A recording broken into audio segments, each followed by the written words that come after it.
Hey, what is up, everybody? Welcome back to another episode of the 757 FC podcast. My name is John. Super stoked to be back with you guys. And with me once again is James. What's up, man? What up? Cool. I'm so ready to get into what happened in local soccer in the last week. Yeah, we kind of, our recording days kind of got shifted around. So we've got kind of two match days to catch up on. Um, Two and a half, really. yeah. Did you notice I have the worst national team in the world on my Hey, shirt? Dude, we're so cooked, man. I don't even want to talk about that stuff. Let's go to the lower leagues because that's where the real vibes, the real action is. Um, so that's yeah, a whole other podcast. yeah. There's so many people that are just melting down right now over the USMNT. So why retread that? But we're gonna get hype about local soccer. So many great kind of, I feel like all the leagues are kind of starting to meld into where things are going to kind of be for the rest of the season. As far as like USL2 and USLW, they're kind of like the pecking orders are being established now. So let's start with that. I had family stuff going on, so I was Right. not in the house for Lionsbridge drawing 2-2 against Northern Virginia. I'm not going to say that they didn't win because I wasn't there, but but I wasn't there and we didn't win. So, And funnily enough, I was actually pitch side for that matchup. okay, because I know that you're a VBU guy, No, so you're I'm like, not a VBU guy. It's just closer to my house. "Oh, proximity." And I don't even want to say closer to my house because we both live in Portsmouth. Yeah. It's more of a I drive to Virginia Beach much more often than I drive up to Newport News. Listen, So, I was very tempted to go to that VBU doubleheader. What was uh it this past Wednesday? Because they had right, dollar hot dogs, and I'm like, right. okay, I'm not a VBU guy, but I am a dollar hot dog guy, and so that was very tempting, but we didn't make it out. So, anyways, the 2-2 draw against Nova. Uh What did you notice from the game? I mean, it was so if you haven't already heard about the controversy of the game, the referee gave a yellow card to a Nova player about 20 minutes into the match. And then right before halftime, carded him again, Hmm. but did not Oh send him yeah. off. Yeah. I was watching the stream. I was like, what the heck is going on? Like Right. even the So, the commentators were like, what? Like they had no idea what was going on. right. And this was already a long night. They had already we had two delays for weather. Right. Yeah. And so it's already a late night. The crowd wasn't necessarily as big as it would have been because I'm pretty sure a lot of people went home. But even for a Lions Bridge match, a lot of people going home and a lot of people staying in the stadium still means they have a large attendance. So there were Right. still probably 3,500 people there. But in the player that got carded twice ended up scoring the second goal. Oh. And right, so Lionsbridge at I mean, everybody's chewing everybody out. It's the coaches are going at the refs, the players are going at the refs, the players are going at each other. Wally's going off on the lads, Did Wally get and carded? off the top of my head, I don't remember. Because I thought I feel like it was just ages ago. So There was a lot of talking to on the sideline, mhm. and there was some boisterous demonstrative explosions of voices, but Yes.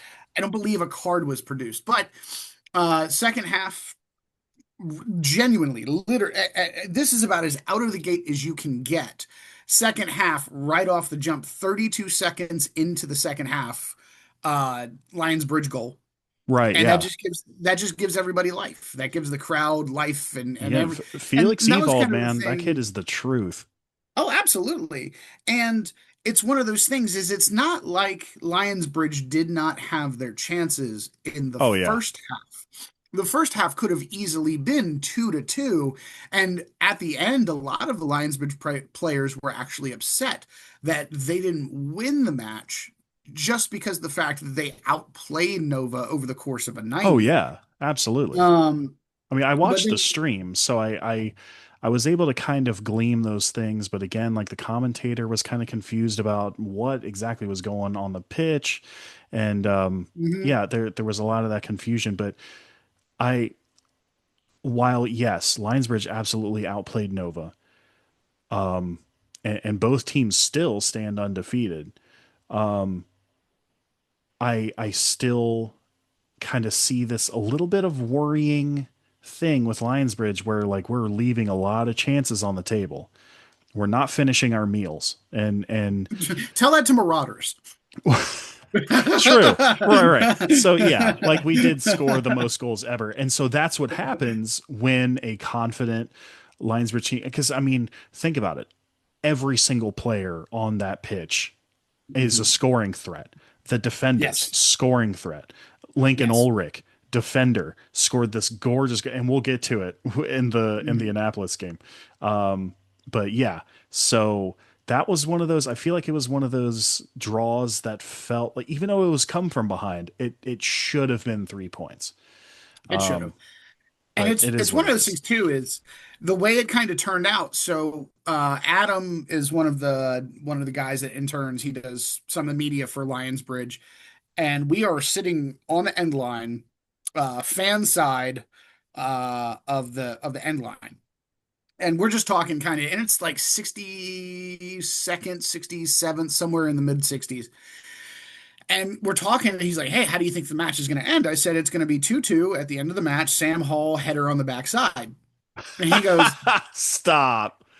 No, I genuinely, and That's you can so ask him crazy. when I told that to him, and I told that to the daughter of the gentleman who's one of the defenders of the bridge. Yeah, I believe yeah. her name is Chloe. Yes, She yeah, yeah. actually came over and we had the same conversation. And so you can ask either of them. Shout out Chloe. She's a good kid.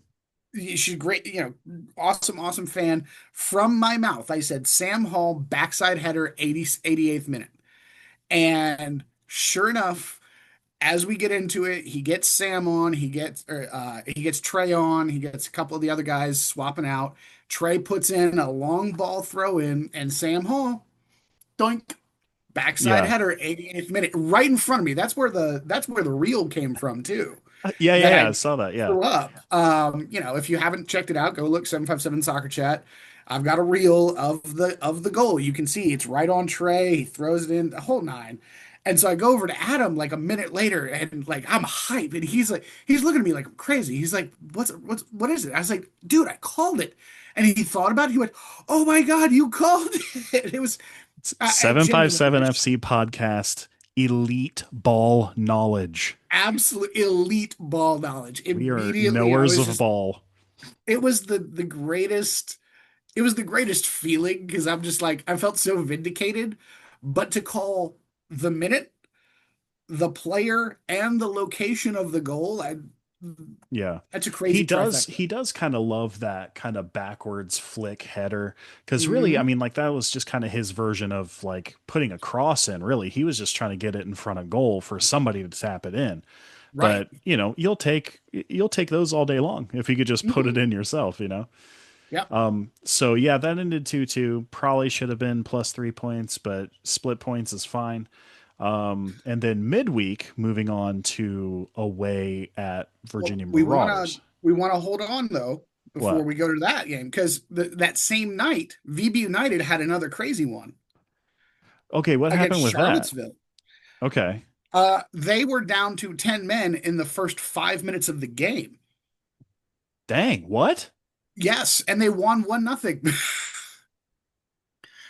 So VBU got a card first 5 minutes of the match and ended up having to play with 10 men for, I think, 85 minutes. And it was because I was talking to Alex and Trey about it afterwards. When we were doing, we've got a little thing coming up tomorrow that you'll see on 757 Soccer Chat. Okay. Little sneak peek there on the pod. All right. But just a weird freak card that they had to take and ended up. Um, I'm looking up the match report right now. But because that was them going to Charlottesville to go play. Yeah. And that was one of the premier. Okay. It might not have been first five. I heard first five. It was first five of the second half. That's what it is. Okay. So, and it's a second yellow, unsporting behavior. Sharif got sent off. Okay. And then, so yeah, they played the full second half down 10 men, and they had scored right before that. Thomas Campbell had gotten the goal. So VB United, pretty much with a short bench and, heavy legs, had to hold on for 45 plus up at Charlottesville and ended up, just coming away with a gritty 1-0 win on what was also a wet night up there in Yeah. Charlottesville as well. And they got kind of a late start. They had a doubleheader. Their respective women's teams played each other Hmm. earlier on in the evening, but it's weird. Charlottesville is weird because they were the new guy last year, kind of a Hmm. sleeper, strong team. Um, I feel like a lot of that firepower was Josh Kirkland, but I feel like where they're sitting right now is not really indicative of the team that they are. Um, Especially when you look at like their Pro 23 team, who currently sits on 20 goals for and through 3 matches and zero Whoa. goals against.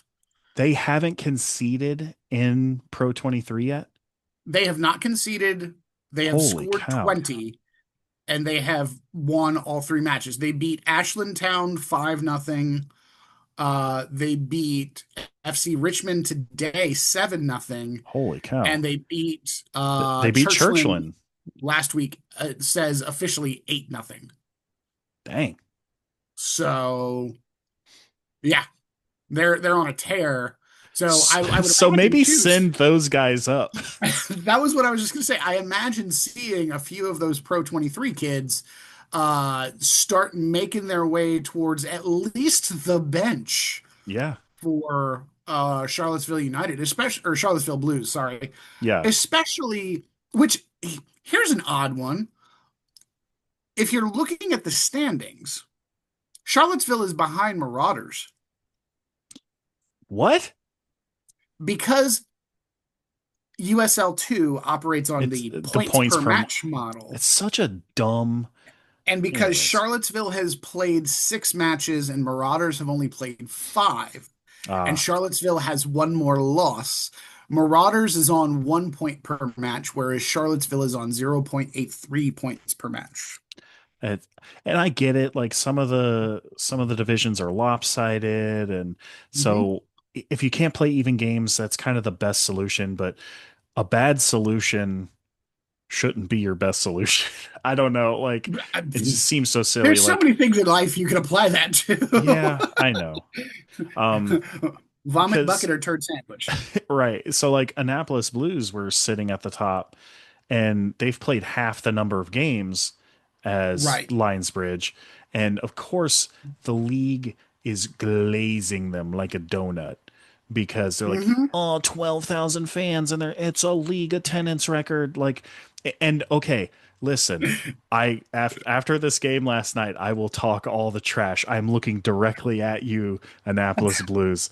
Listen, 12,000 fans in a 40,000 seater is still an empty stadium. Don't at me. All right. It, No, it please add is him on Twitter. it is a cavernous, empty stadium. I'm sure your fans are lovely.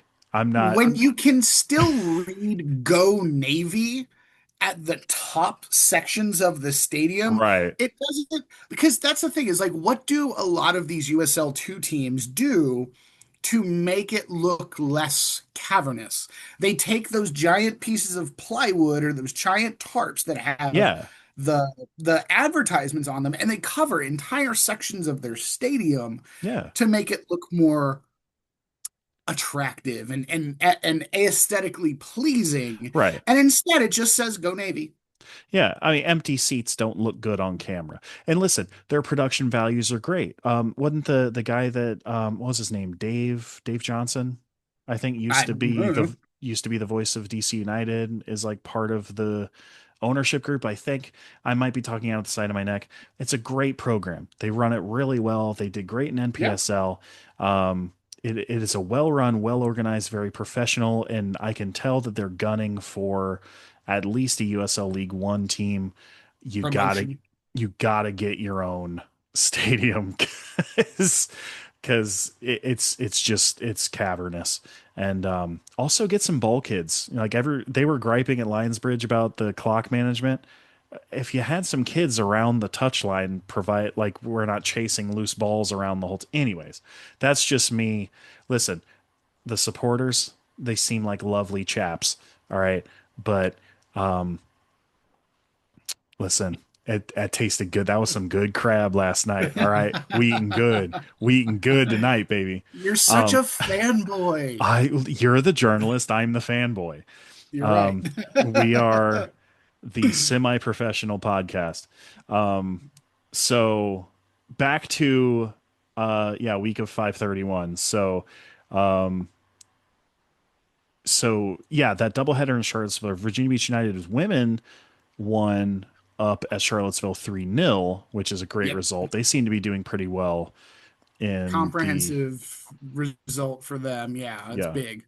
they're doing well in their league. Virginia Beach City, um, they had a That was flying not a good start. DC trip. They had a flying start. I feel like they were doing all right. Um, and it's kind of coming back to bite them. Well, and they picked up some key injuries too. Unfortunately, Carson Danner, uh, he Oh picked up no. he picked up a big injury that's going to keep him out for looks like the college season as well at Oh my Radford. gosh. Yeah. Nobody's happy about it because it was a really nasty challenge. Um, and it's one of those things is he was expected to play in several matchups for like Copa Talento, and he was going to be a key cog for the Highlanders going into the college season. So for him to kind of suffer that fate is incredibly unfortunate, especially for such a high level player. And then, um, kind of one of those Yeah. things too, where those those DC teams, those DMV teams are just they're high level, Yeah. and Their pool it's is deep. it is, and you see it through all the teams that were playing together.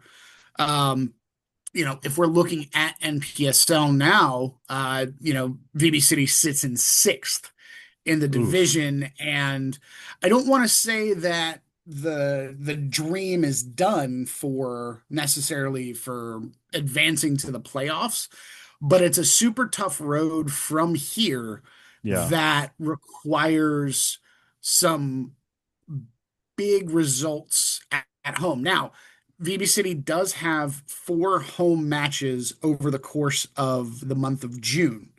Um, it's a huge home stand, and I think they're taking on. Let me double, triple check. I think they're taking on Ristosi back home, so I think that we get a repeat of that.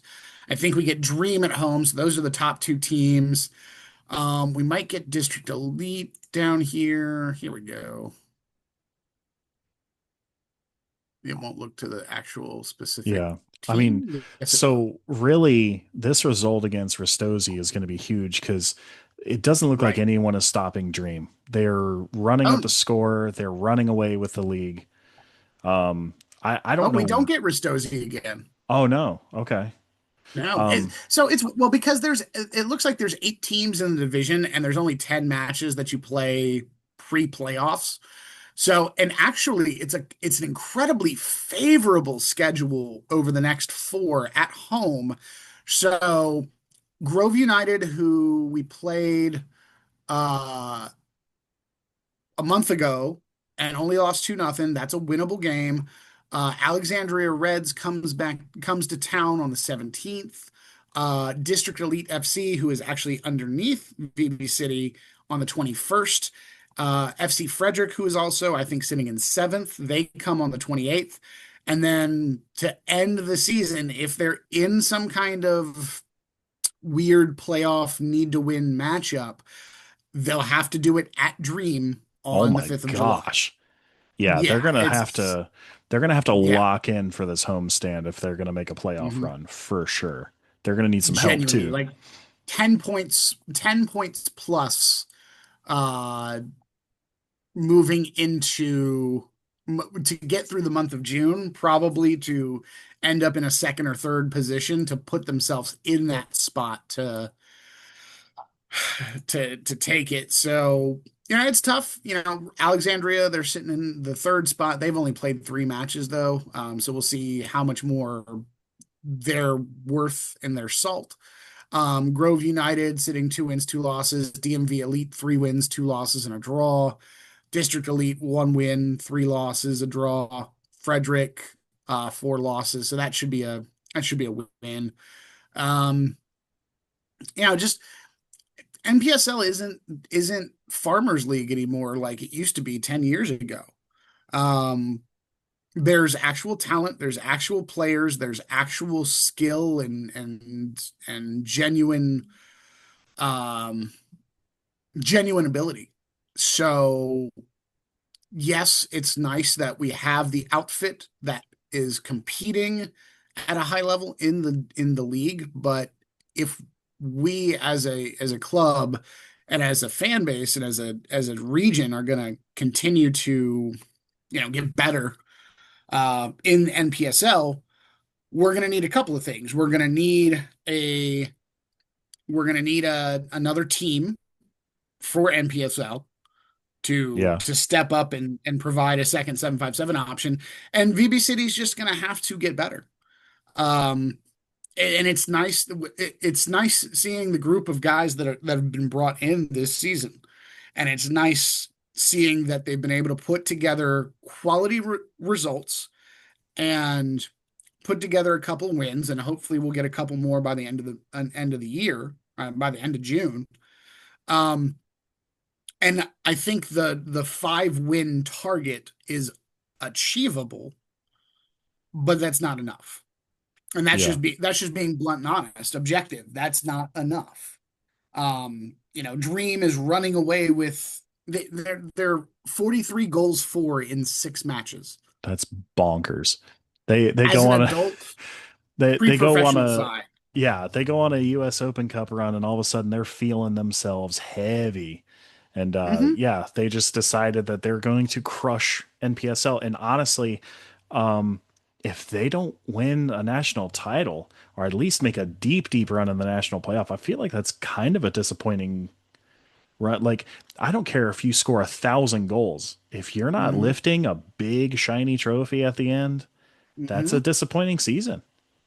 And that's the thing too, is I think, and I'm going to look this up while you chatter about a thing or two for a moment.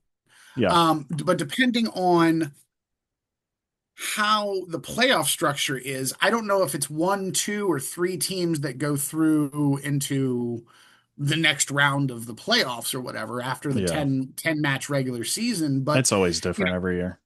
yeah, but Ristosi's sitting there on 4 matches, 4 wins, 19 goals for as well. So if God forbid somebody gets in somebody's way here, um, if those two teams end up playing each other and it gets awkward, um, let's see, because just to kind of Yeah.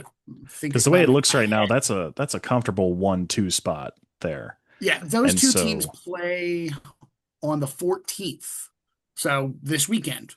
Yeah. They're playing at Ristosi at Stevenson University, um, which looked to be a really nice field, by the way. I don't know Hmm. if you saw any of the stream for them. No, I did not. It looked to be a really nice field. Hmm. I was genuinely impressed when I pulled up the stream the other day. I was like, oh, that's My personal kudos to feeling, Ristosi. my personal feeling on NPSL is, I don't know if I should comment on it here. Um, but it is nice to see in all leagues across the country, um, people really putting in the effort and not treating it like it's just some sort of like adult rec thing, and playing on in proper facilities, like treating it professionally. Mhm. I've always been impressed with Dream, because they've always had this really like locked in like brand identity, very I don't know, like really just kind of a cohesive vision, a drive. Like their aesthetic has always been established, and they've always kind of treated it professionally. And it's starting to pay off. Because at first they were getting kind of smacked around. They've really stepped it up. They had Bill Hamid playing for them last year. Mhm. You know, like really just doing like big things. And so seeing them, I believe, didn't they take out Richmond Kickers in the U.S. Open Cup this season? They might have. I think so. It seems like forever ago, but just for them to go on an Open Cup run like that, yeah, it good on them, you know. So, okay. This is an interesting qualification thing. So, the way that NPSL does it is for each conference. So, and we'll, for the ease of this, we'll call them divisions, Yeah, yeah, because they're not conferences, they're divisions, right. because they are divisions of teams in different portions. So technically, yes, it's called the Mid-Atlantic Conference, but it's really a division, like the Yeah, NFC East in football, like the Cowboys, the Redskins, or the Commanders, the Eagles, and the right. Giants. Um, I don't ever call them the Redskins. I don't know where that came from. Anyway, um, the top four teams in the division play a division playoff. One and one play, so one and two are automatically seeded by points per game, and then three and four are decided by proximity first, and then by points per game to make it easy for the the host seeds, I guess. Oh, to like cut Um, down on travel. right. They play that quartet on the 12th. Um, so July 9th is the semifinals, and then July 12th is the finals. So essentially, Dream and Ristosi look like the two teams that will play, should nobody make a Cinderella run. And then Ristosi has the best chance to upset Dream moving forward. So that watching that matchup on Saturday is going to be, I might just tune into that, depending on what I'm doing. Um, because that will probably be a predictor of how the conference final, the division final will go. After that, then the regional playoffs start. So the different regions of the country, the West, the Midwest, the South, and the East. Um, we are in the East, the Mid-Atlantic Conference or Mid-Atlantic Division is in the Eastern region. So the quartet is the Keystone Conference East, Keystone Conference West, Mid Atlantic, and North Atlantic. And those teams are seeded based on the regular season points per game. So it doesn't matter about how they did in the play in their conference playoffs, it's all about their points per game in the regular season. So if Dream or whoever finishes the regular season undefeated, they'll have 3 points per game. So they'll probably be a higher seed. Same geographical stuff. And then through that quartet, the semifinal, so then the East, the Midwest, the South, and the West, they all combine for another quartet. Semifinals are on the 16th, and the final is on July 19th. So a lot of soccer in those like last 3 weeks of the season. Very Cool. interesting for playoff format for the MPSL. Yeah. Um, hmm. Yeah, that is um I don't know. I don't want to say convoluted. When you have these leagues that have like 100 teams spread out throughout the Sure. country, like you kind of have to make these concessions and really break it down regionally. And I feel like for as big as the country we are, we kind of have to do that. We should do that from bottom to top, really. Like if we're ever going to make like promotion relegation ever work, like it needs to be kind of regional and then work its way up to like a national thing. I know England has like a similar thing where like the lower you go down into like the amateur leagues, it's kind of divided by north and south and but they're a whole dang country the size of California, so Well, it that's is the what it thing, is is. I was going to say, is genuinely they are barely the size of the state of California, or somewhere in the midst. Yeah, And if you look at that, like that, the state of California runs from, if you switched it over to the East Coast, it runs from Maine to South Carolina, yeah, and then it stretches all the way west to like middle Tennessee and Ohio and Indiana. So it's really one of those things of like, how do we, especially here on the East Coast, how do we take all of the teams that we have and try to, I don't know, try to regionally assort them? And I think, I don't think they do a bad job necessarily. I just think that, I think the job that they do is, the timing is frustrating because they try to cram this all in between college spring season and college preseason. right. And because if you look at all of these teams, 90% of them are college-based players. Right, yeah. And so Um, the team rosters have a lot of inconsistencies, um, right. because the college will always take priority, because That's education where is your bread's involved. buttered.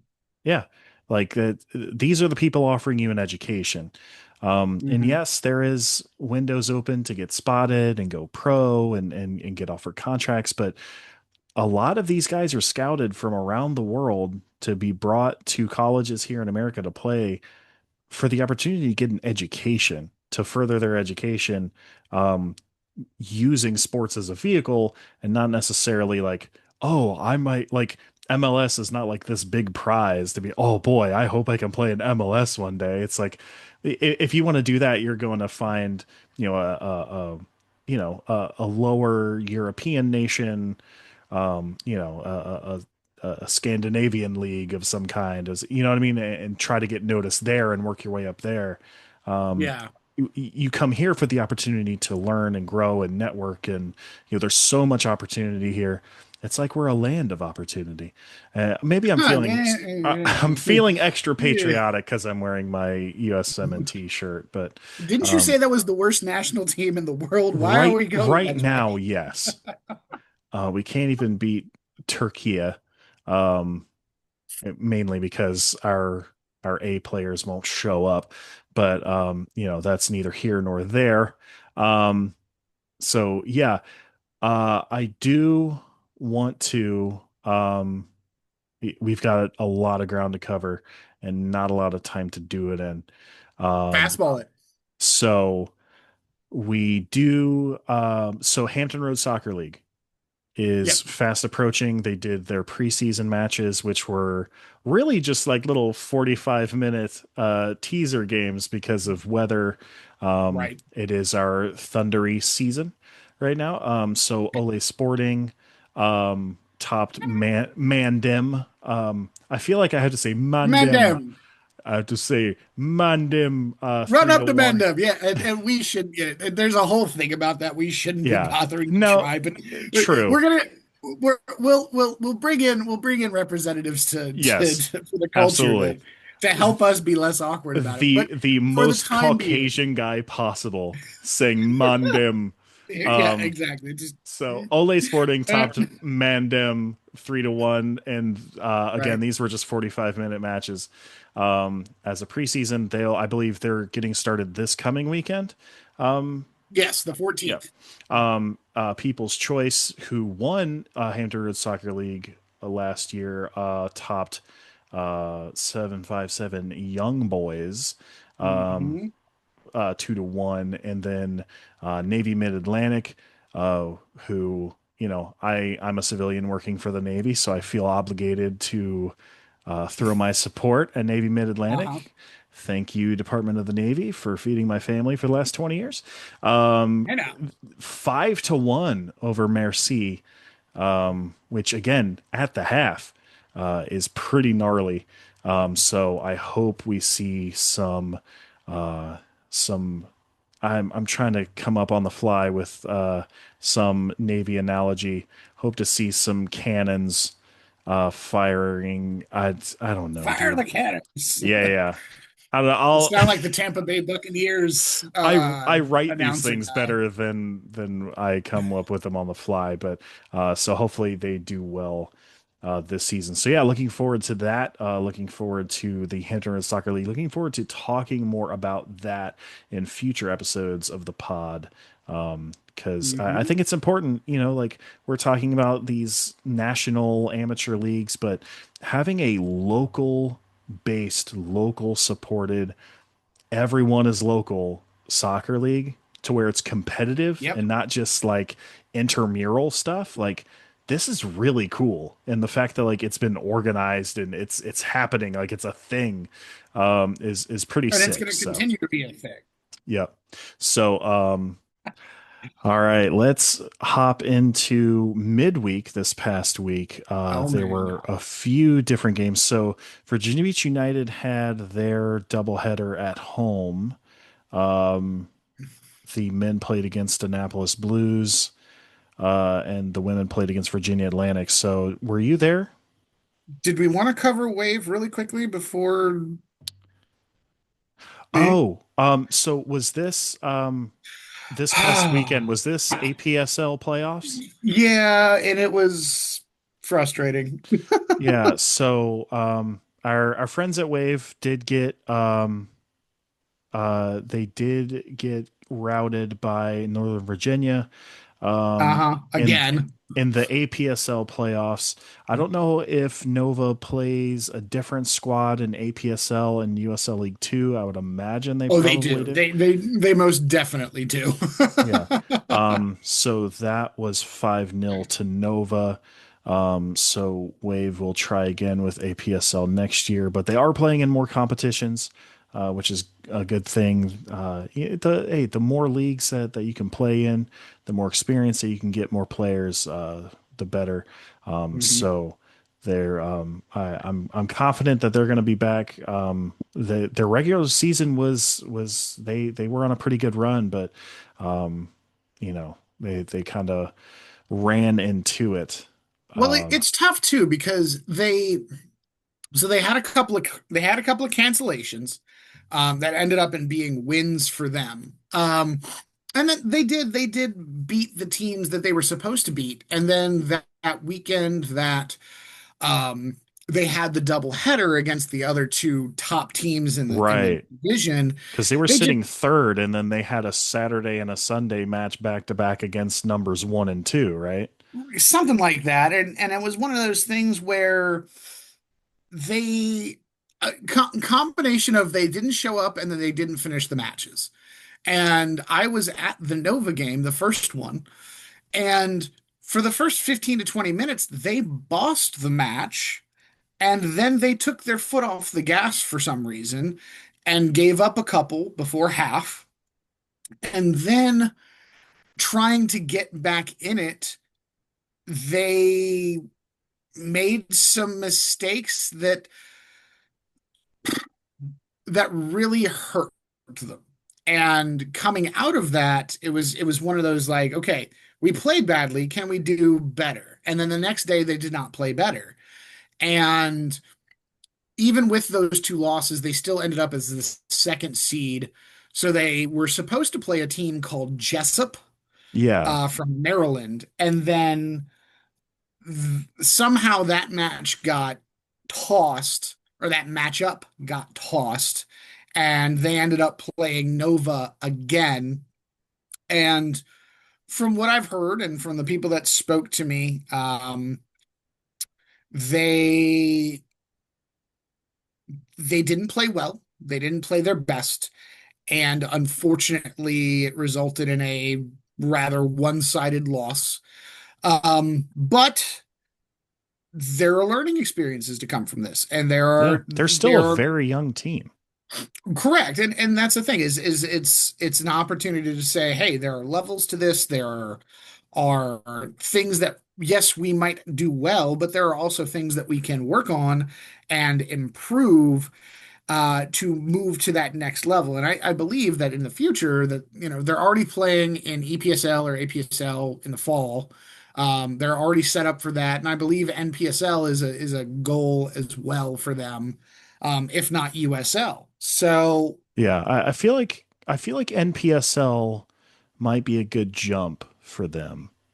it could be. It would definitely be a step up in competition, like, give it another season or two. Mhm. They may be ready. I would, again, I would love to just see a team in Norfolk that embraces Norfolk, that, you know what I mean, that loves the Norfolk identity.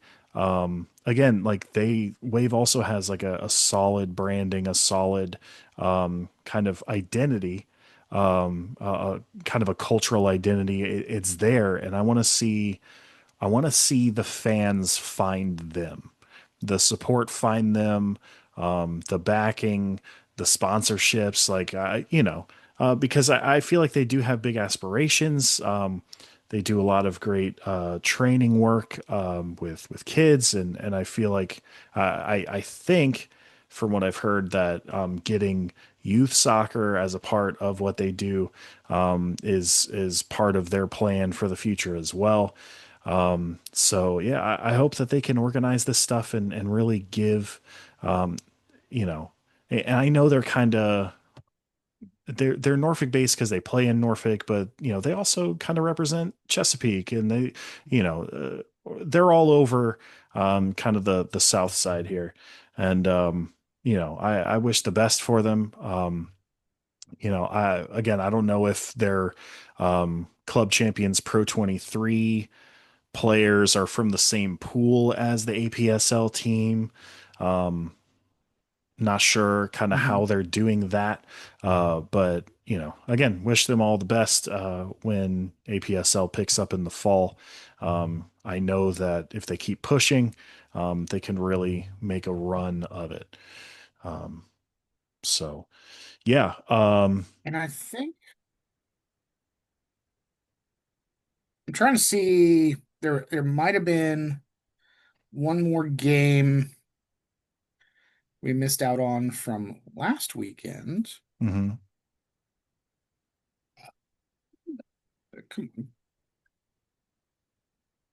Mid-Atlantic Colonial? No. Uh Freaking the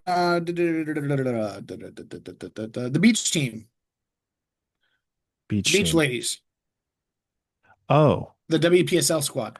okay. Yeah, yeah. They won. I know they won their first match. It was 6-0. Okay. Um, I'm gonna find them. And then they just played yesterday and they won again. So I was gonna And that was the first two matches of their league first campaign. two matches of their season. Yeah, they're crushing it already. Yeah, that's great.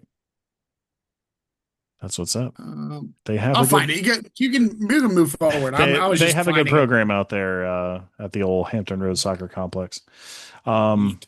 so yeah, move to the midweek. VBU men and women had a double header women against Virginia Atlantic, kind of their 757 Derby match, and then the men got crabby with Annapolis visiting them. Were you there by Oh yeah. chance?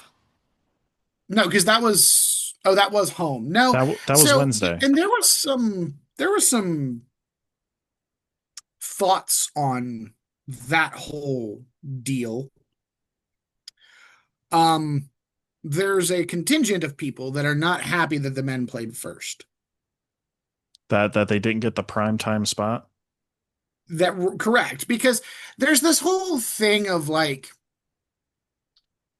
how do we be fair and equitable between the men's and the women's team? And because the women's team is the quote and oh, I almost spilled my drink, quote unquote shiny new toy, even though we had a women's team last year that we just didn't call USLW, um, they're the shiny new toy. So they're getting all the love and the push currently right now, which is cool. It's great to drum up the Yeah. support for the women's team, especially because they're doing so well. And you want to highlight But you want to highlight the fact that like, hey, like we have a a women's team playing at the Sportsplex again for the first time in 15 years, like in a we love league to that see it. is reputable, Well, 10 years, but still, yeah. right? But the thing about it is you just found some success with your men's team for the first time Right, yeah. genuinely since the men's team has been a thing last season. Hmm. And you want to keep pressing that button, and to take your finger off the button for another venture that is not going to get you the numbers, just strictly talking economics and strictly talking viewership and strictly talking support here, strictly talking metrics. If you're not going to get the same kind of metrics if you keep pushing the USLW button. Well, If it, because straight up a midweek 5 p.m. kickoff is rough. I don't care if you're the men's or the women's team. Like absolutely we it's still at work, bro. Like I can't make it from Suffolk all the way out to, Virginia Beach. It's 5 p.m. Like that's crazy. Yeah. And then look at what matches, like there's still games going on too. Like, yes, it's a what was it? Wednesday afternoon, but at the same time, there's still high school games going on. Yeah. There's still other soccer in the area that you're not going to get those people. Yeah. And so to try to push your premier product to play at a time that is not a premier time slot, that doesn't make any sense. Like generally they should have pushed the matches back to 6 and 8:30. Yeah. It makes more sense. Yeah. Because like that's what we have to, that's the biggest problem with the high school I Well, see all the time is especially in the Eastern District. We play these stupid 4 and 6 o'clock matches that get no people at the games whatsoever, especially for the girls' games, because the girls' games are always at 4 o'clock. So yeah. we always go, where are the parents? Where are the fans? Heck, half of them are still at the kids that are their teammates or their classmates, they're still at practice for their own sports, and then their families are still at work. What Right. do I you was going to say, expect? The yeah, the stands are parents going are to be still at work. empty. Kids are doing homework. Like what, you know what I mean? They're So yes, trying to do a, midweek. a Wednesday a Wednesday set of matches Yeah. starting at 5 o'clock in the evening is genuinely asinine. And I don't Yeah. know whose Midweek doubleheaders decision are that is. crazy. Whose decision that is, whether that is a club decision or whether that is a league decision. I would I'd be I'd be curious as to why the league would be deciding kickoff times, but that is not a good club decision if that is a Right. club decision. Kick off at 5:45 and 8:15. Do not kick off at 5 o'clock in the afternoon when no one's going to show up. Yeah. especially if you need the ticket sales to do all the things that you need it to do, or if we just don't care because we have the sponsorship money, then Yeah. do it anyway for the fan because the fan is the reason that you're doing this in the first place. So if we're going to look at what I would say is, and again, I'm a fanboy, but there's really no denying that Lionsbridge is kind of locally anyway, the gold standard of how you market and get fans and stands. So it's a two-sided coin, right? So on one side, you put butts in seats by putting a good product out on the pitch. And VBU has done that. Last Yes, year, they really stepped it up. Not just good players, but good local players. That's another thing. Like I feel like they have that. Like Lionsbridge, yes, has some great local talent, but they're not always like the starters. You know what I mean? But sure. the stars of Virginia Beach United are a lot of local guys, and so Every that should game put butts in seats. every game there is a set of kids who have Alex Moody's name painted on their backs or their chests, and it's in picture form every single week on the VB United page. It, Like they it's celebrate him and the local kids like it's nobody's business. He's yeah, he's a ticket puller.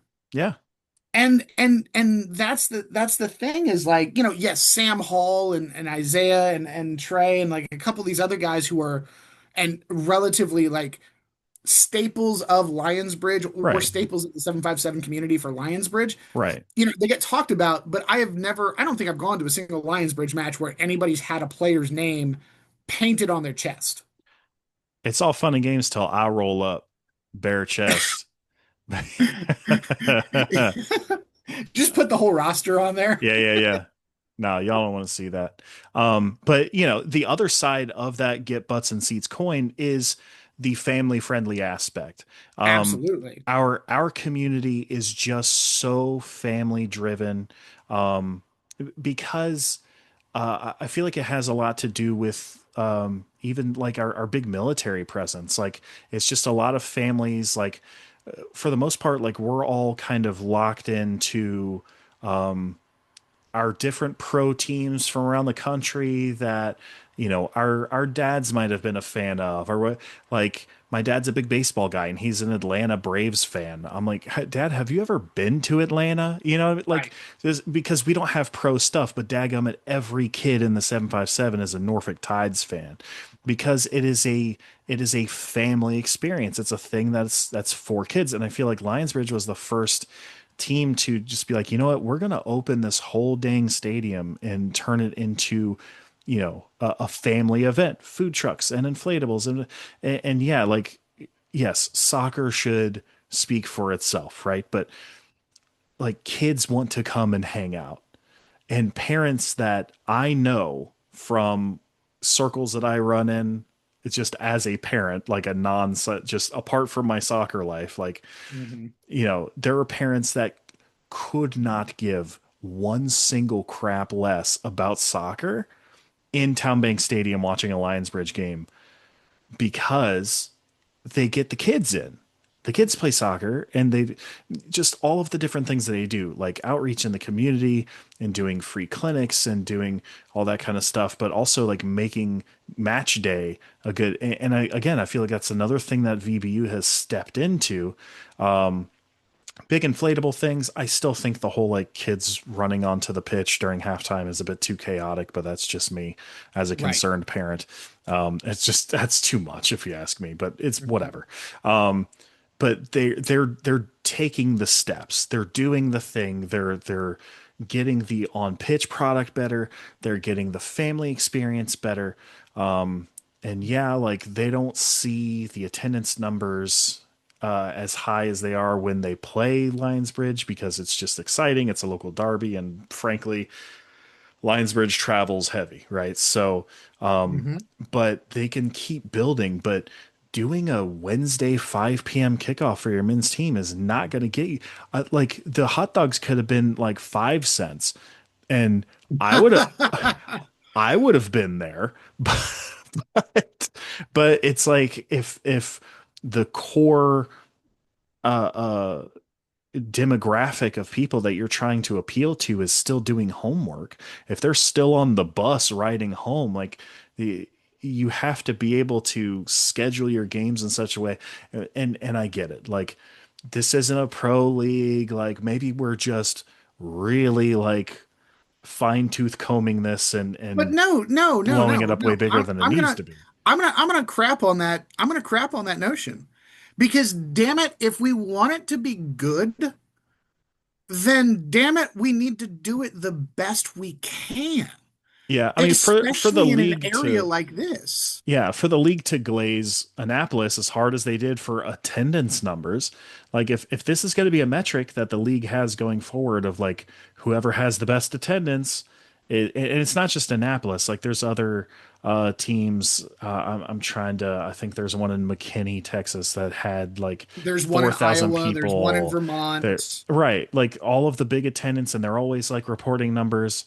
I still think the league is always sleeping on Lionsbridge. I don't know what they have against us, but dadgummit, uh, like stop sleeping on us when you It's see because they us. glazed Ballard so hard Yeah, oh my during that cup gosh, run. I'm so tired of the Ballard. Like, Well, I oh, mean they're good. We got to give them their props. They're okay, good.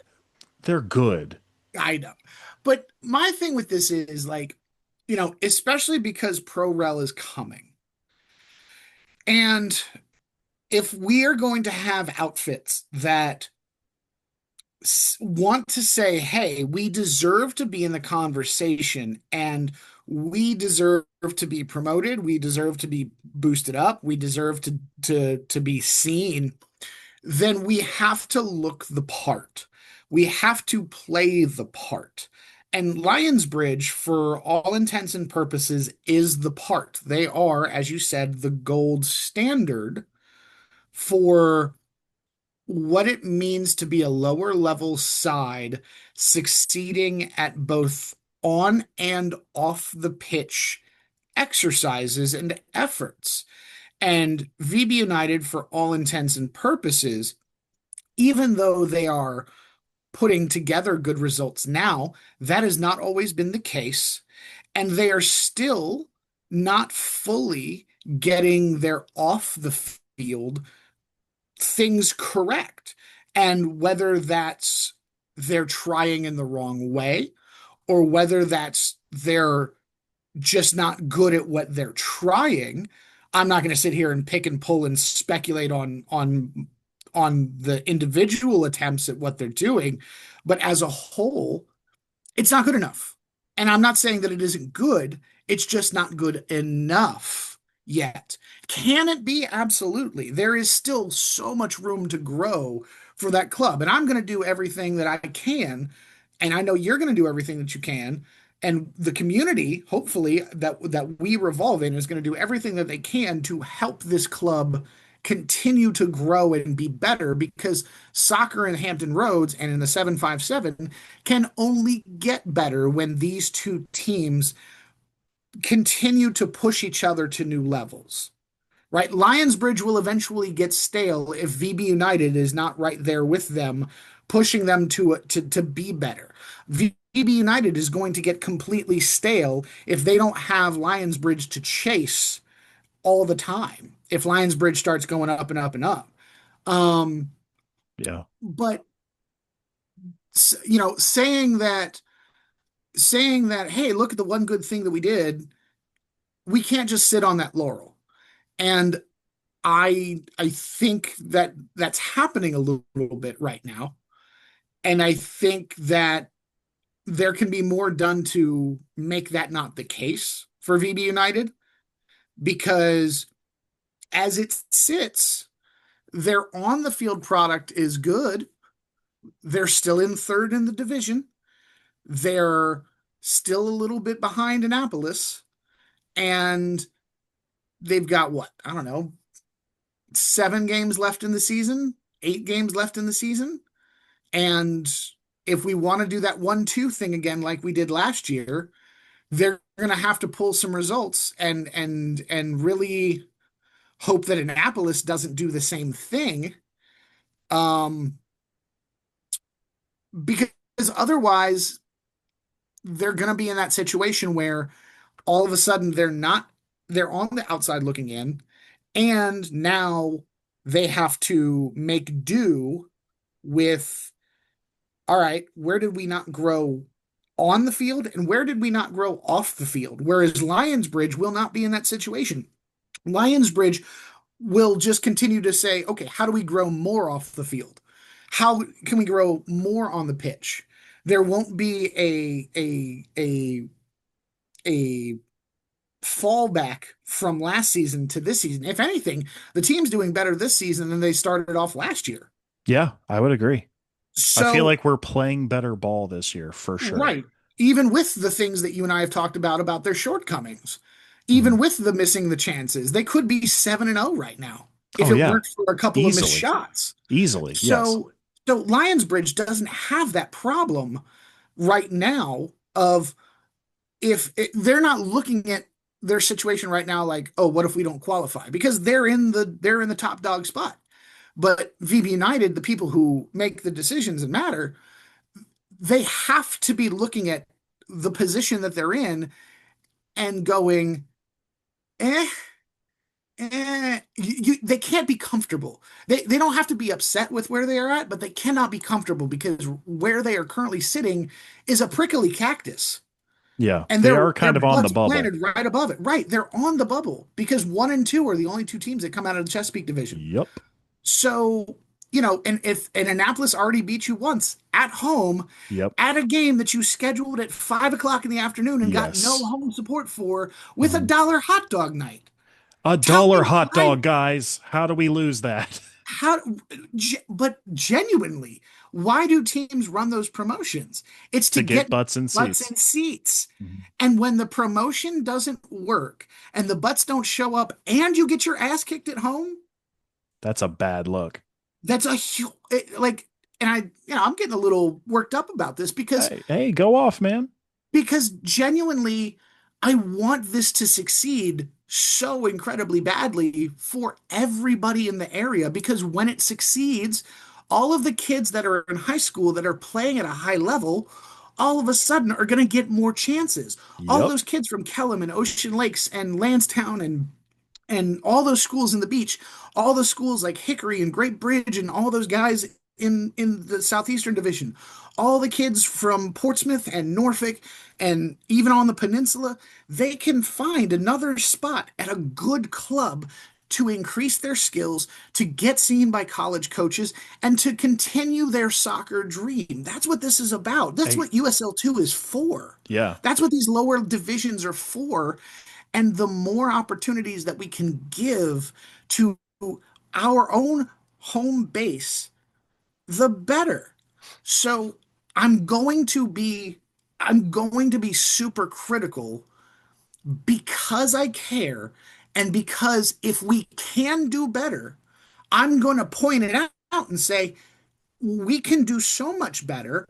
WTF are you doing sitting on your thumbs and sitting on your laurels from one good season that the news came out and did a story about you? No, keep pushing. Yeah. Keep pushing for the guys who are here now and keep pushing for the players that are going to come in the future. And if you're going to run a dollar hot dog night, make the men's match the 7:30 match. Yeah. Or do it on a Saturday. You know, That might do be it on a that 3 day might be weekend, worthwhile. do it on a holiday weekend. But like, yeah, I 129% agree. A rising tide lifts all ships, right?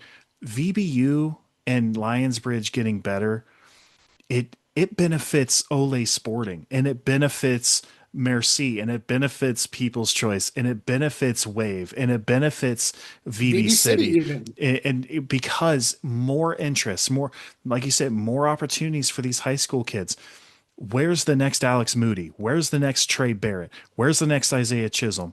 That these guys are going to get more opportunities, like you said. Like Lionsbridge is bringing in kids that are still like literally in high school, still teenagers. And no, they're not starting games. They might get some minutes in some of the friendly matches and stuff like that, but it's the training, it's the experience, it's the, you know what I mean? And that's the kind of like community stuff.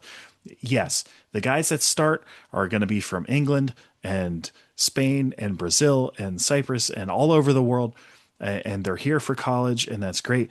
But kids that are getting developed are from here.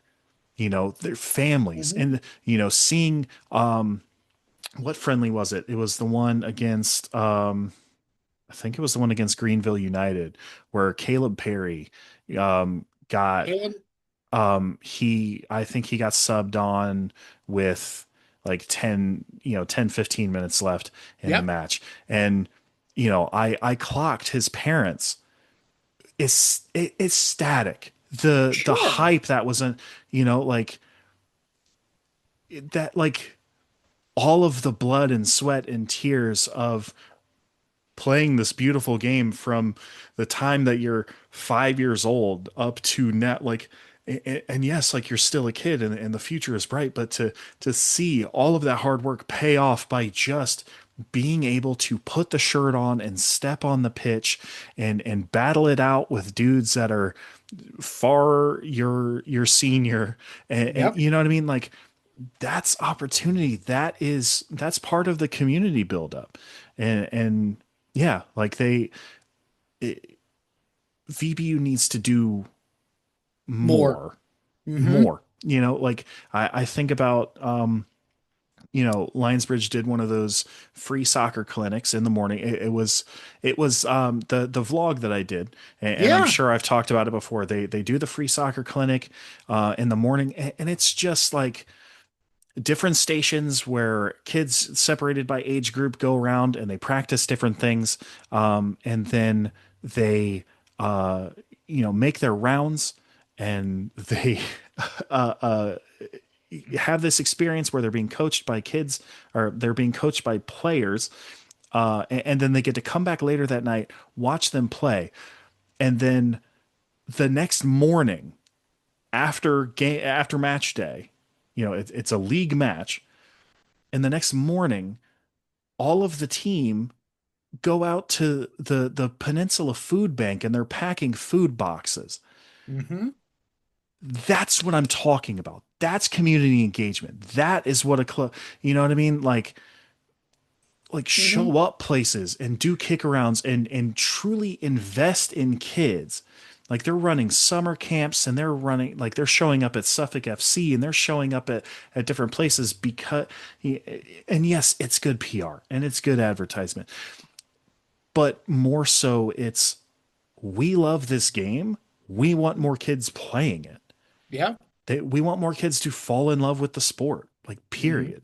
And that's it. And yes, the byproduct is getting more parents that see this and they're like, oh, like this is adorable. We want we want our kid to be invested in, and we're invested in this now. And so we're buying season ticket shirts and we're going, and that's how you build fan bases. It's not just it ain't the field of dreams out here. You can't just build it and they'll come. Like you have to put in the work that people don't see behind the scenes, that Hmm. puts the butts in seats.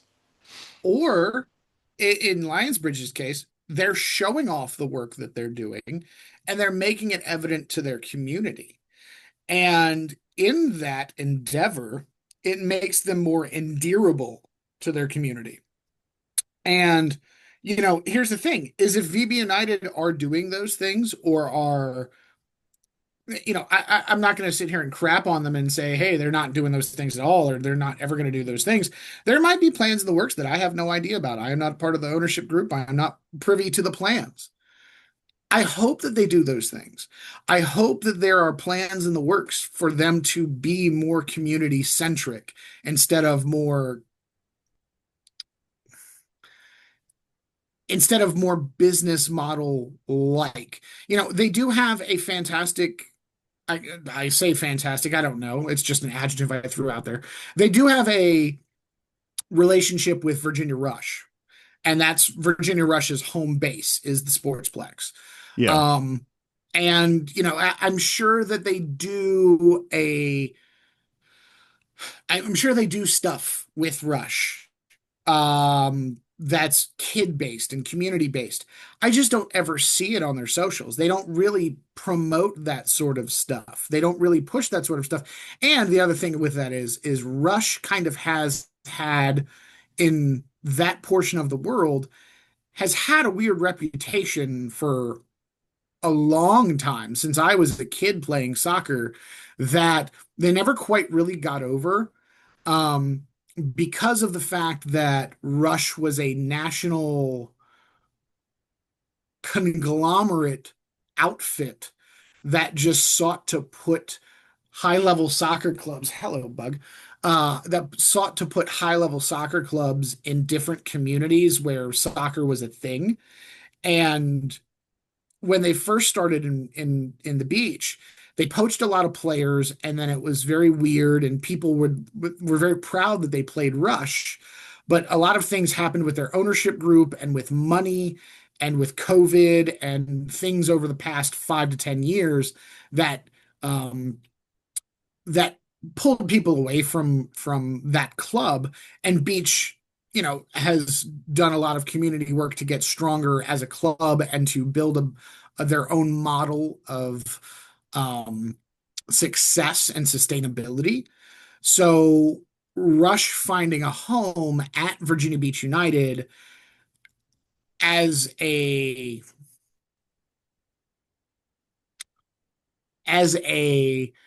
second, I don't want to say second choice. Like a stepchild type club now in the area is the same kind of relationship that Virginia Beach United has to Lionsbridge as a stepchild club, or like the younger cousin, Yeah. or Kind of the a younger second fiddle. sibling club. Right. It's just one of those things of like they kind of mesh together in that way. They're fit for each other, Virginia Beach United and Virginia Rush, and that's okay. I mean, and this is not me knocking the clubs or anything. This is just me kind of going over the history, and for somebody who's been in the soccer community for so long and understands like the ins and outs to a degree, and being an outsider because I was never a fan of a lot of things that happened. It's just one of those like, all right, here's where we're at. This is what you have to deal with. You, as a club, if you're going to be successful, it has to be community driven at this level. It just has to be. And for and you have to make it visible. You're not the president of the United States. You're not a congressperson. You're not a high level corporation. You're a local soccer club trying to make it. So if you do a PR event that is a true PR event, like Lionsbridge does with the food bank stuff, show it off. Because the people that are going to criticize it are few and far between. Because who's really going to cry about Javi Martinez and Ethan Chenoweth putting together a couple of boxes for people who need food? Yeah. Nobody. But it's one of those things is nobody's going to fuss about the community work, and if they do, they're probably not very well liked in the soccer community anyway, Yeah. and people are going to call them out on it. So do the thing, put it on social media, show off to the world and to your community that you are investing and you are invested and that you give a dang, because that's going to net you so many more positives than, hey, here's a hot dog for $1. Yeah. I mean, honestly, like, listen, I'm not a rich man, but if I want a hot dog, I'll go buy a hot dog. All right. I love the sport, but it doesn't just grow itself. And I know demographics are changing as far as like the number of young people growing up loving the sport, but it doesn't just happen magically. It doesn't just happen by itself. And it's not about like shameless self promotion. Again, like you said, it's about giving a crap about your community. And the clubs that build community are the ones that get support. It's cyclical. You support the fans and they support you back. We literally only have like 2 minutes left. So I just want to real quick, I want to gas up Lionsbridge because again, that midweek, away at Marauders, scored a record 11 goals in a league match, conceded two. I loved Wally's post-match interview because he was mad that they conceded two when they Oh yeah, scored. absolutely. So Evan Howard, out of nowhere, by the way, I'm gonna be so free with you. I didn't even know he was on the squad. Comes in second half, Now scores you do. he made himself known, scored a hat trick in 26 minutes in the second half of that game, and then turn around 3 days later. The lads drive up to Annapolis into that big old pot full of crabs, and yeah, come out with a 2-0 victory. The first goal, a beauty, a little volley off the crossbar for Lincoln Ulrich. Gorgeous goal. Hate a 1-0 lead because it seems very tight. It was very tight, Tentative. very chippy, very hard fought match. And then, that stoppage time, just gorgeous little chop and finish off the break for Evan Howard. Mhm. He is now the stuff of Lionsbridge legend. Lionsbridge now first in the division and cruising.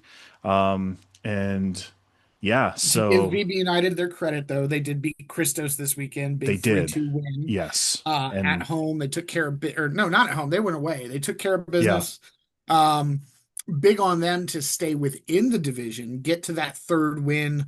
And yeah. they're sitting right That behind that really Annapolis. that kept them in it. They needed that win bad. Yeah, they do. Um, They do need to go to Annapolis and get the result, but they gotta. The both teams got to stay consistent over hell another month and a half of yep.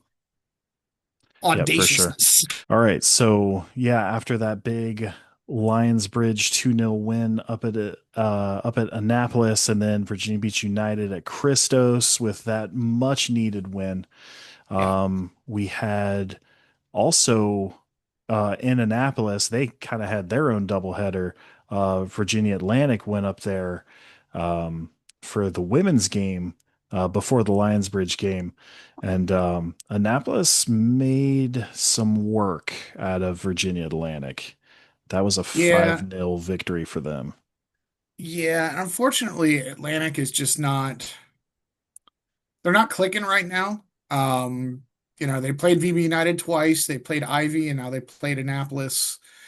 Um, I want to say, yeah, the top three teams in their division. Um, it's kind of one of those things where you wonder, you wonder, Yeah. Yeah. because you and I, we talked about this team and this endeavor at length Yeah. Yeah. personally, Off camera. Yes. and looking at it now, it feels rough and rushed and strange, and it's not the best look. Yeah. Um, Yeah, I don't really know what to say other than like it's rough, and I know that I've seen some interviews, some video with their head coach, and he's absolutely right in saying that. Listen, like they're a first year club. I mean, honestly, like they had a name and an identity weeks before the season kicked off. Like it, We have our thoughts about that as well. yeah, and it just the fact that like you said, yeah, it all just kind of came together like real fast, and so um yeah, there's got to be a lot more momentum to build up for them. And I know like they're like I said, their coach said like, hey, like we're a first year team. Like goals are like developing players, not necessarily they're not really at the point of like, hey, let's put a product on the field. It's, hey, like let's just keep players warm and developing and getting minutes on the pitch at a high level to get them back to their schools in the fall to develop and accelerate as players and push them forward. And so like I feel like as an organization, you got to relook at your goals and say like, hey, like we're a club. Like, of course we want to win. Like everybody wants to win. Nobody wants to lose, but someone has to, right? But what steps are we taking to making sure that not only are we, and really I would lob that same question at City as well on the men's side of things. What are we doing to not just put, like we were kind of talking about with VBU and Lionsbridge, like not just Play putting but putting compete. players on field, but yeah, stepping that up to compete both in player talent pool and tactics, but also what are we doing as an organization to build community? Because I know like VB City has just celebrated their 10th anniversary last season, and Mhm. you know, again, I just said it, like you can't just build a thing and expect people to be like, oh, they've been around a while. I'm gonna latch on to them because like I know that there are other soccer uh, um, owners and execs around here that have their opinion on their organization as well. Of like, hey, like are you even local? Like, are you even in the community? Are you even, you know, and so like I think it's got to be on, if it's not going to be from an organizational standpoint, it's got to be from like coaching and players of like, you know what, like we're truly going to champion the community, bring people in, because if you're not winning on the field this season, get some wins off the field, you know, like Sure. grow and grow and mature as an organization, build community, build an identity, build, you know, a brand that people want to, you know, and it starts with embracing the city that you're in. They're playing at Powhatan Field in Norfolk on the ODU campus. And yes, like they have ODU roots in both their men's and women's teams, but you have to embrace Norfolk. It needs to be a Norfolk centric club because I've got plenty of friends that live in Norfolk. Norfolk people love Norfolk. And They so do. if you want a Norfolk club to succeed, and I think it could, you know, we've got a successful hockey team in Norfolk, we've got a successful baseball team in Norfolk. Why not a successful soccer team? It's there. It's there. You have to embrace the community and the community identity. And that is something that I haven't seen from these clubs. If you look around and you're like, man, like, you know, people that are diehard for Virginia Beach City are looking around like, man, why does United get this love? Why is Lionsbridge so big? It's these things that we've talked about already on the pod. It's the, you know, again, you could bring in freaking Ronaldo and not get fans in the seats like you should because of the community involvement. And I know that's extra work. That's extra homework. I mean, James, you're a teacher. Like you, like there's extra crap that you But have to do. You know but what I mean? here's the thing, just in that same vein, because this kind of makes me angry again. Um, in that same vein of being a teacher, like the reason I give a crap is because these kids are gonna be the ones that have to make decisions in the future, depending on what happens with our country and things in the next 20 to 50 years. But in the same vein that you want success and you want outcomes and you want your time and your investment to be worthwhile as an educator, to make good people out of these young people. The same as a business and as an entity of the sport and of sporting competition and endeavoring to be championship level material. You have to take this more seriously in order to get something out of it. And this is not to say that people do not take it serious, but it is to say that from the journalism perspective, from the media perspective, from the fan perspective, it is not taken seriously enough. And that there are genuine things that you could be doing as a club to get the support of the media, to get the support of the journalists, to get the support of the fans, who ultimately are that's the biggest one, that you're just not doing right now. And it kills me. Um, like Virginia Atlantic has looked bad since their inception. From a how is it that no one in the soccer community knew that they were going to launch the team? How is it that nobody in the soccer community knew they were going to launch a logo and they were going to launch a brand, a new name? How is it that nobody knew that they didn't do player introductions? Why did they Yeah. make two Instagram pages, for like just why? Yeah, I remember How do you screw that up so but badly? before they announced, I was DMing you, I was DMing random people on Twitter, like, yo, I've like, because I randomly saw USLW League social posting like, and we have a new team in Norfolk. I'm like, what? What? What?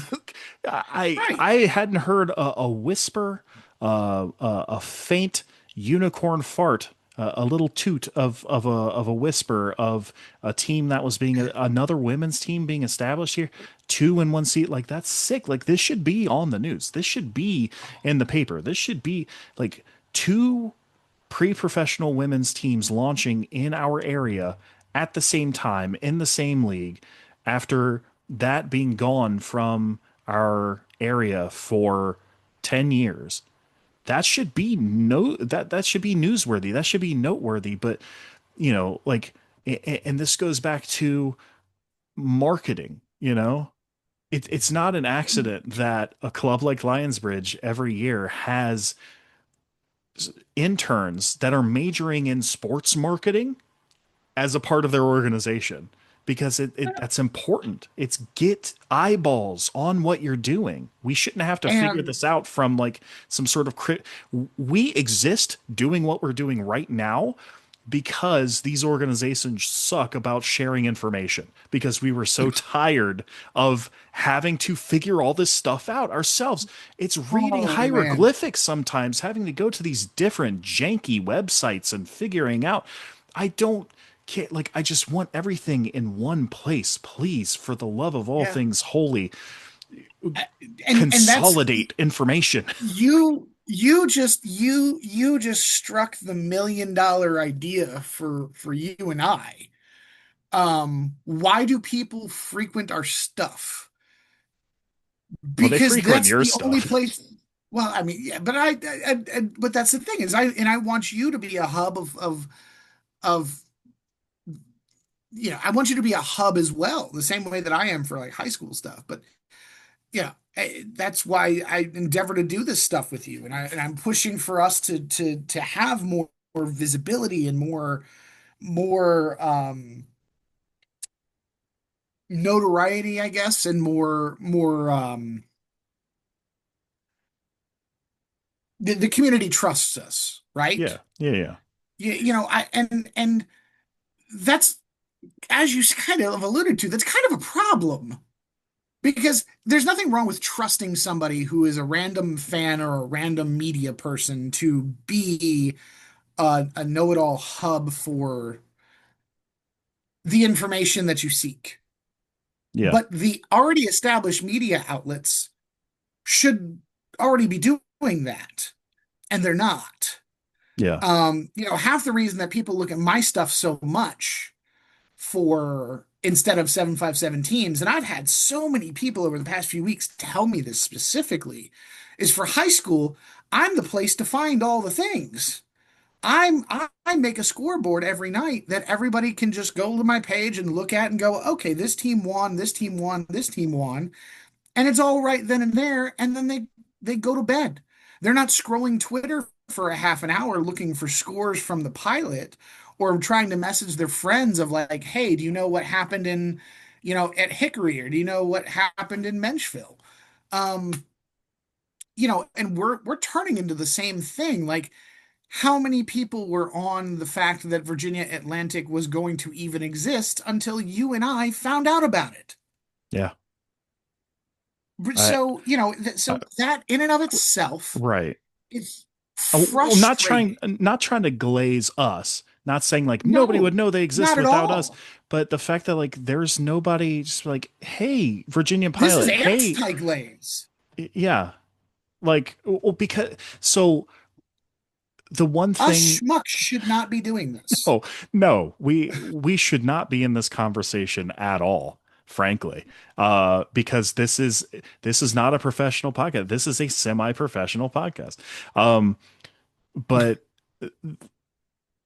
the Virginia Pilot should be in on it. Channel 13, Channel 3, Channel 10, their sports people should, and I get it. It's not NBA, it's not NFL, it's not MLB, it's not NHL. Like, It's not the however, Admirals and the Tides. this is sports, semi-professional, and it's happening in your town, and people care, people are showing up, and honestly, like, I feel like big sports media outlets are going to miss the train on soccer. It's just going to grow. We're hosting the World Cup, and we're going to flame out of that so hard. But it drives interest. It's going to be great watching Spain win the World Cup next year. But it's just my prediction.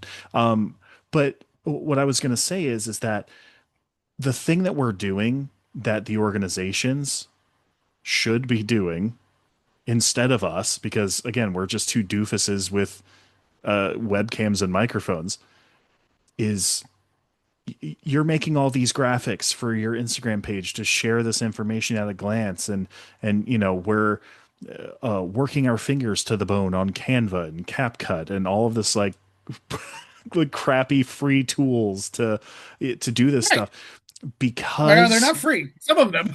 some of them, I mean, some of us are too cheap to spring for the pro version of things, but You have and four children. I don't. So, we got mouths to feed out here.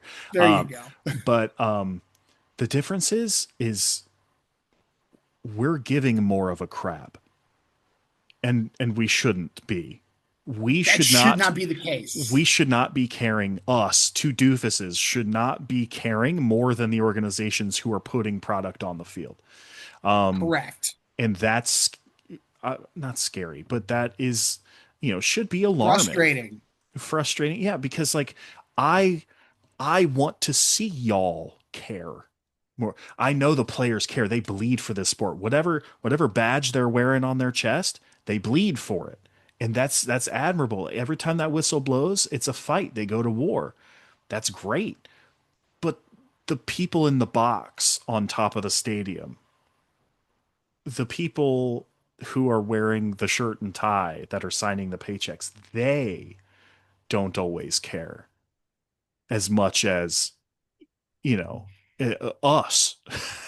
And that, like, get the word out. Get, whoever, hire somebody for social media, or just a college kid for some credits for internship. Some, like, do the Or steps as an organization that it takes to disseminate information, get it out to the people so we know what's going on. I don't know. That's my plea to the orgs, is let the people know what you have going on. Get it out there, like, yeah. I'm not saying everybody needs to do like viral TikTok trends to try to get like, but They those of should. us, those of us who are interested in what's going on, just let us know, dude. And that's the thing too, is like is you can see in another way that Lionsbridge leads the pack when it comes to Was that a lion pun? no, it wasn't actually not Oh intentional. man. Because technically it would have been leads the pride. Oh yeah, true. Yeah, I got my But animals mixed anyway, up. I'm no zoologist. I'm just an here, idiot soccer fan. Lionsbridge takes pride. We'll say it that way. Hey, Happy June. So it's one of those things where, I work, I have interacted with every single social media group for every outfit so far this year. So I've worked with Emily at Lionsbridge. I've worked with Raven and Mackenzie at VBU, and I've worked with the group over for VB City and VB Atlantic, or for Virginia Atlantic. Um, and I can tell, I see where they're successful, and I see where things could improve for everybody. And that's the thing is like you can tell who's got a genuine strategy, and you can tell where the decisions are being allowed to be made, but not they're not like there's no communication going on from top to middle, from leadership to marketing. You can tell where the disconnects are, and it's blatantly obvious. Um, and that's frustrating because it could be so much better. And I say that from a position of knowing better. I mean, I'm going to toot my own horn for 30 seconds on this. I am almost at 4,600 followers on Instagram. That's not a lot. I mean, It's still more than Virginia Beach United, and it's still more than VB City. dang. I'm almost at Lionsbridge. And that's only since last February. Not even a year and a half. Just Dang. because, I'm not and gonna I say took how many 5 months. followers I have. I just looked and I'm like, Well, okay. that's because you've got 4 kids. You don't got time to be Well, posting 17 times a day on right. Instagram. And so you're also like you have more you're covering more of the area. Right. I have a base. Yeah. But it's one of those things is like, I'm sorry if me as myself, who has a full-time job, who has a second job, who still gets out to just about as many games as I can on a regular basis and provides live content for my community, can do the numbers that I'm doing with the effort and the ability that I have, because I'm not the best when it comes to putting together content. I'm not the best when it comes to I've gotten better, but I'm still learning a lot, and there's a lot of things that I'm not confident in doing or I can't do. When you have a whole team of people at your disposal and you have the time to make a content strategy and to really, really, really, really, really just nail it on the head. When you don't take advantage of those opportunities, I'm going to judge the hell out of you. And I'm going to look at you and I'm going to say, you're not doing the most that you can for your community and for your fans and for the club and for the players on the pitch. And because of that, I'm going to continue to look down on your efforts until you fix it. I would And love I would love nothing more than for us as, you know, dudes with cameras and mics talking about guys in shorts kicking a ball. I would love nothing more than for us to be made obsolete by the people who should be doing this to begin with. I would love to I, just give this up and just be like, you know what? Like, I don't even see myself as needed. I just started doing this as a goof. But like, if this information were readily available, and the people who are supposed to be highlighting the sport, highlighting their players, highlighting what's going on, and doing it well and creatively. Um, if they put all of their efforts in that and made it to where I felt like, man, like what I'm doing is kind of redundant up against what all the USL Mhm. teams and NPSL teams, what I mean? Like if I didn't see, A because gap. like you said, like we're not we're not creatives, we're not content creators, we're not like this isn't our trade. Nope. And so if somebody were to come in and just do this well, like we would be like, all right, cool, like I can let go of this and like I feel good about it and everybody has what they need. We are billboards. Yeah, We that's genuinely what we are. We're billboards and we're schedules for the train, right?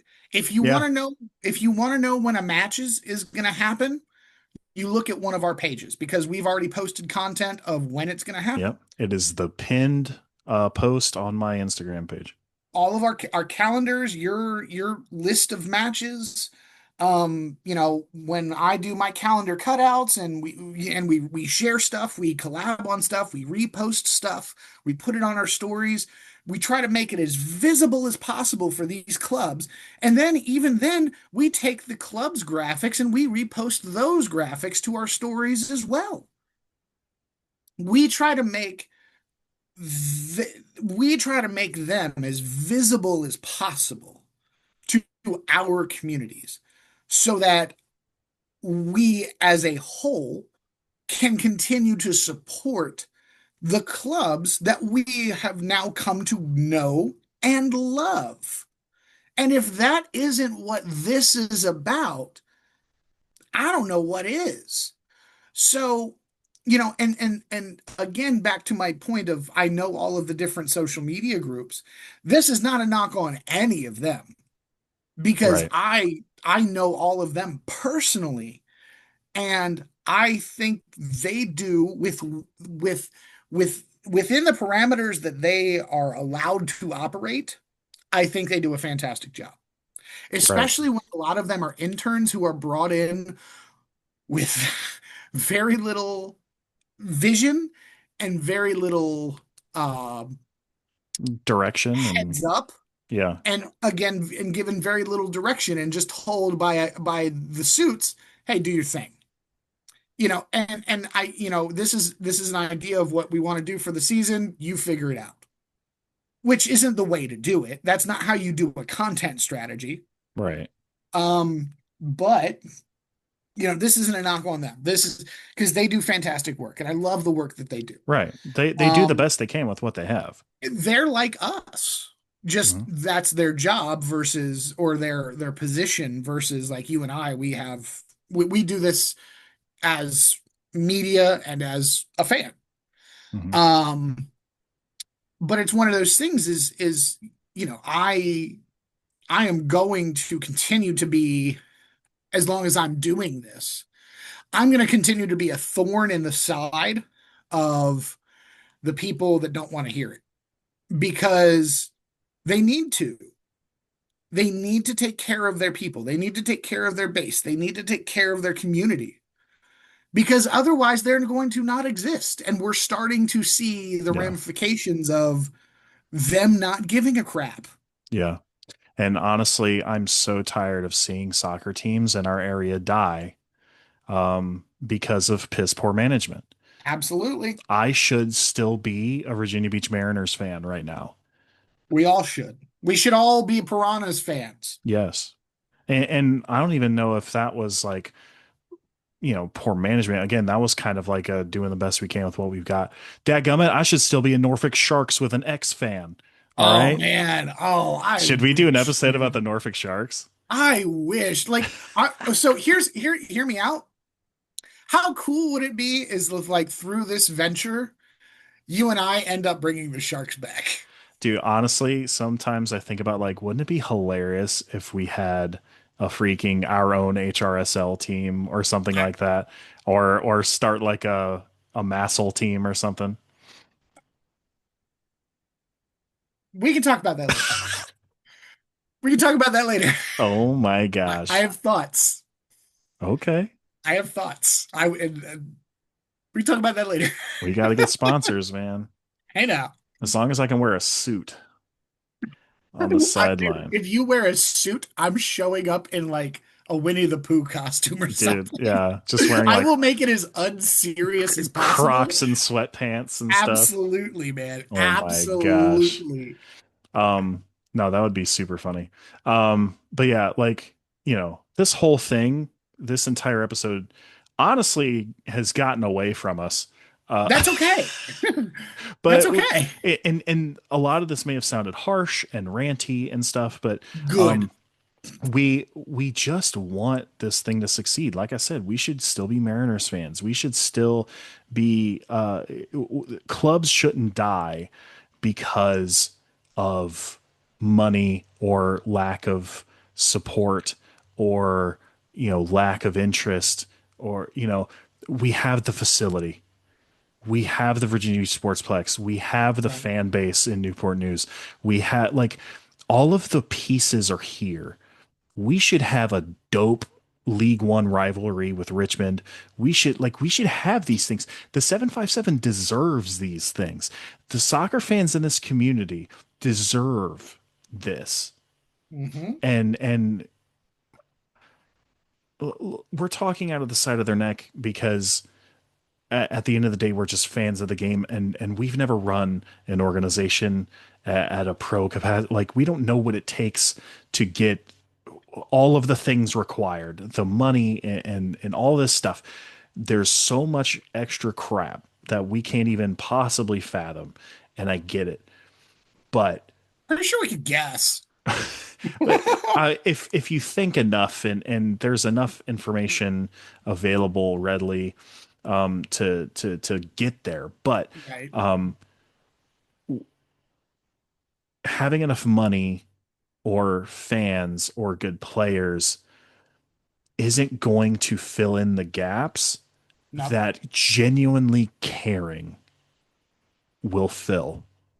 You would be surprised at just how much just being good people, being kind, and being supportive both way. Again, like you're like, oh, John, like, why do you like? I'm from Deep Creek. Like, I'm a Chesapeake guy. I live in Suffolk now. I've never lived on the peninsula. Like, why do you even? I didn't even know. Like, for the first year, I was a fan of Lions Bridge. I was like, oh, like, there's an actual like bridge with a friggin' lion on it. Like, that. Oh, that's actually kind of sick. I'm not from that community, but Right. but why I'm such a huge fanboy is because the players were kind to my son because the coaches took time to talk to me because the owner of the club took time to oh hey man like he's running around the stadium on match day making things happen. They're again like partnering for charity. It's not just like, oh, I'm gonna do an ad read because these people are sponsoring us.